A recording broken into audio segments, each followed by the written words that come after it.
Doanya dengan mengucapkan Bismillahirrahmanirrahim, acara literasi SMA 5 resmi dibuka. Assalamualaikum warahmatullahi wabarakatuh. Waalaikumsalam warahmatullahi wabarakatuh. Terima kasih Bapak. Ya, selanjutnya acara akan dipandu oleh teman kita dari Sekdi 8. Ya, terima kasih semuanya. Mohon mengikutinya dengan semangat. Ya, Alangga dan kakak lainnya.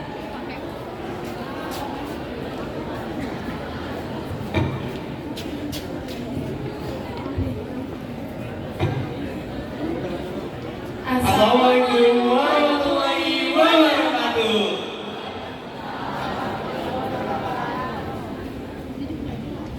Kayak lemes banget ya, boleh nggak sekali lagi? Kita ulang ya. 2, 3. Assalamualaikum warahmatullahi wabarakatuh. Teman-teman, saya ingin dijelasin bahwa ada loh kegiatan yang namanya Gebiar Literasi Semanggi. Itu meliputi 5 baca sastra atau libas. Selanjutnya ada pojok baca dan ada redaktor. ada manunggal juga. Manunggal itu singkatan ya. Mading Unggul Anak 5 dan yang terakhir ada Kirana Putih.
Gotta find my way to you, even though you're next to me. No matter what I do, your heart is drifting out of reach. Head underwater, I'm swimming harder, trying to keep this alive. Gotta find my way to you, now that our love has capsized.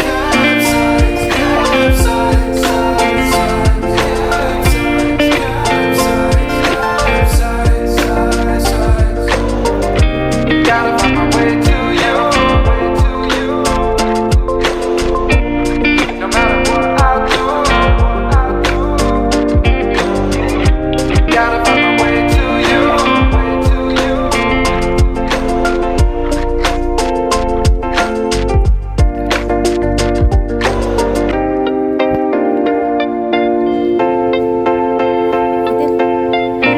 Gotta find my way to you, even though you're next to me.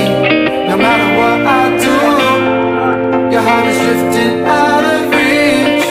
Head on the water, I'm swimming harder, trying to keep this alive. Gotta find my way to you, even though you're next to me. No matter what I do, your heart is drifting out of reach.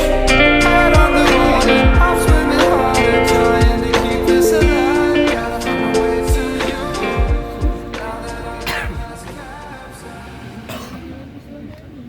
Ada ketua OSIS.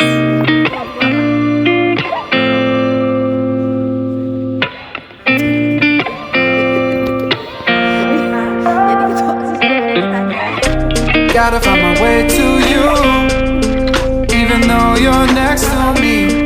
No matter what I do, your heart is drifting out of reach. Head underwater, I'm swimming harder, trying to keep this alive. Gotta find my way to you, now that our love has capsized.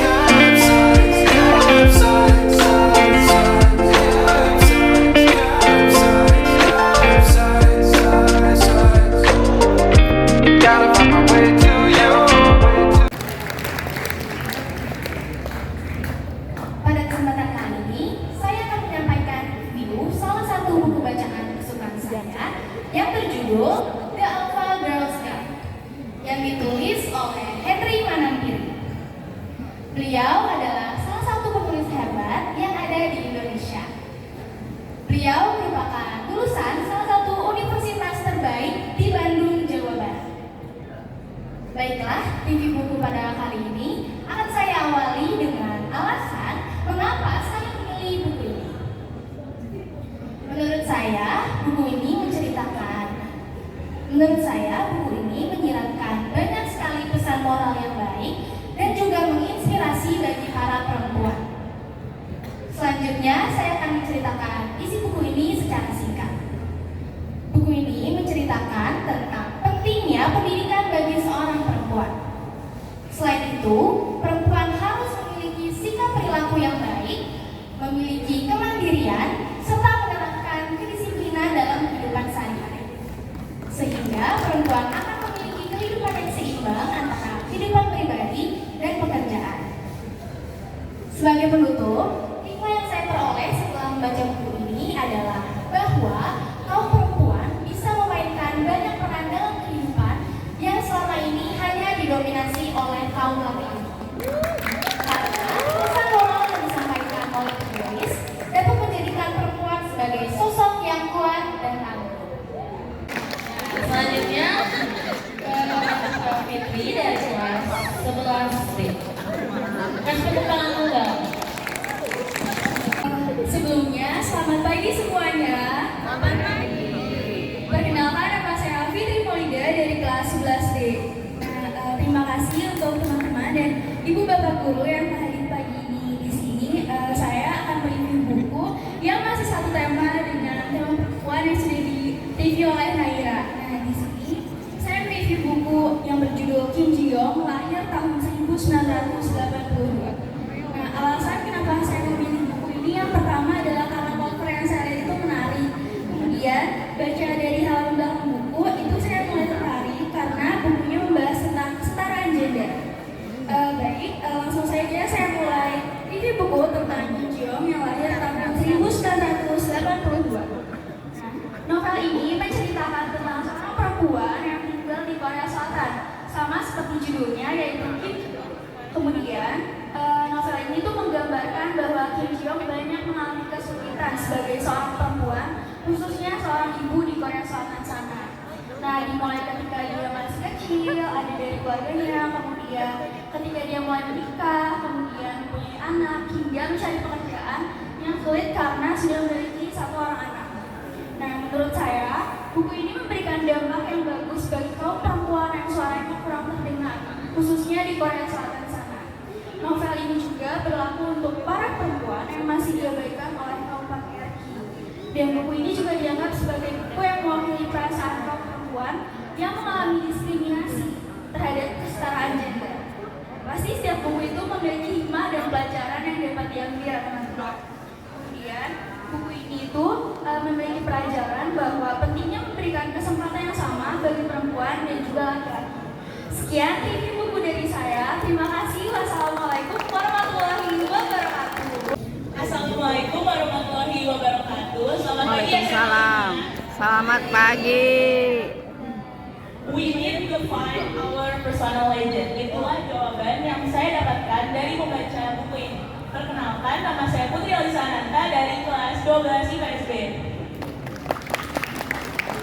Dalam kesempatan kali ini, saya akan mereview sebuah buku yang berjudul The Alchemist atau tentang alkemis yang karya Paulo Coelho, seorang penulis buku asal Brazil. Buku ini diterbitkan pada tahun 1988 dan merupakan salah satu buku terbaik dan terpopuler karya Paulo Coelho. Buku yang berbahasa asli Portugis ini sudah diterjemahkan hingga lebih dari 67 bahasa dunia. Paulo Coelho termasuk dalam penulis buku modern abad 21.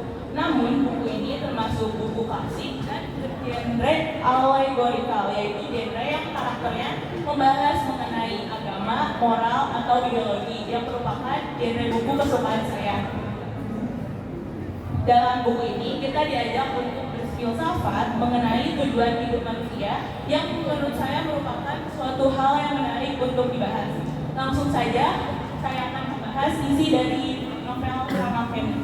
Isi dari novel Sang Alkemis ini sederhana, namun bermakna sangat mendalam. Berkisah tentang seorang pengembala domba, Santiago, yang suatu ketika dia sedang tidur beralaskan tanah dalam gereja terbengkalai. Di dalam mimpinya, Santiago bermimpi bahwa dia akan mendapatkan sebuah harta karun yang lokasinya berada di sebelah selatan Andalusia atau sekarang disebut Spanyol, yaitu tempat di piramida Giza, Mesir. Santiago terbangun dengan mimpi yang mengusik pikirannya itu. Santiago bertemu dengan laki-laki tua nama Melchizedek, seorang raja Salem dari Alkitab. Pertemuan itu menghasilkan sebuah kegelisahan untuk memilih domba-dombanya atau harta karun yang ia dapatkan. Telah kutinggalkan ayahku, ibuku, dan hasil kota itu. Mereka telah terbiasa jauh dariku, begitu pula aku. Domba-domba ini juga akan terbiasa dengan ketidakhadiranku. Pemikiran Santiago itu pun membuatnya memutuskan untuk memberikan domba-dombanya kepada Raja Salem sebagai bayaran untuk penunjuk-penunjuk harta karun. Kemudian Raja Salem memberikannya sebutir batu Urim dan Tumim yang merepresentasikan dia atau tidak. Di sini sebagai kehendak Tuhan. Singkat cerita, Santiago belajar untuk membaca pertanda-pertanda yang membimbingnya sampai kepada padang pasir Oasis. Di Oasis terdapat sang alkemis yang dapat memberikan Santiago jawaban dari harta karunnya. Santiago berhasil menarik perhatian sang alkemis dengan aksinya yang dapat membaca pertanda di wilayah Oasis. Akhirnya sang alkemis setuju untuk menemani Santiago menuju piramida. Dalam perjalanan, Santiago ingin menjadi sang alkemis dan belajar ilmu alkemia tentang cara mengubah logam menjadi emas. Akan tetapi, sang alkemis mengatakan bahwa alkemia adalah tentang cara menembus ke dalam jiwa dunia dan menemukan harta yang telah disediakan bagi kita. Santiago pun berhasil menemukan piramida di puncak bukit pasir. Dia jatuh berlutut dan menangis terseduh-seduh dan bersyukur kepada Tuhan yang telah memberikan keyakinan untuk percaya kepada takdirnya. Tuhan telah menuntunnya hingga bertemu seorang raja, seorang pedagang, seorang Inggris, dan seorang alkemis. Santiago pun menggali pasir tempat ditetesan air matanya. Sampai datanglah dua orang gurun yang mengira Santiago menyembunyikan banyak emas di galian itu. Mereka memukul Santiago hingga babak belur. Salah seorang dari orang itu memberi pesan, "Kau tidak akan mati, kau akan hidup, dan kau akan belajar untuk tidak sebodoh ini lagi." 2 tahun yang lalu, persis di tempat ini, aku juga mendapatkan mimpi berulang. Dalam mimpiku, aku disuruh pergi ke padang-padang Andalusia untuk mencari sebuah gereja terbengkalai tempat para gembala dan domba-domba tidur. Dalam mimpiku itu, ada sebatang pohon yang tumbuh di antara puing-puing. Akan diberitahu kalau aku menggali akar-akar pohon itu, aku akan menemukan harta karun. Akan tetapi, aku bukan orang bodoh. Aku tidak mau menyeberangi padang pasir hanya gara-gara mengalami mimpi berulang. Akhirnya, Santiago menemukan harta karunnya. Novel ini mengajarkan kepada kita tentang pentingnya melihat tanda sesuatu yang sudah ada di depan mata, namun seringkali kita ragu untuk mengambil kesempatan tersebut, untuk memilih dan berkorban, untuk terus mencari legenda diri atau tujuan hidup tanpa menyerah. Karena kalau kau sungguh-sungguh menginginkan sesuatu, jagat raya dan seluruh isinya pasti akan bersatu untuk membantu. Sekian dari saya.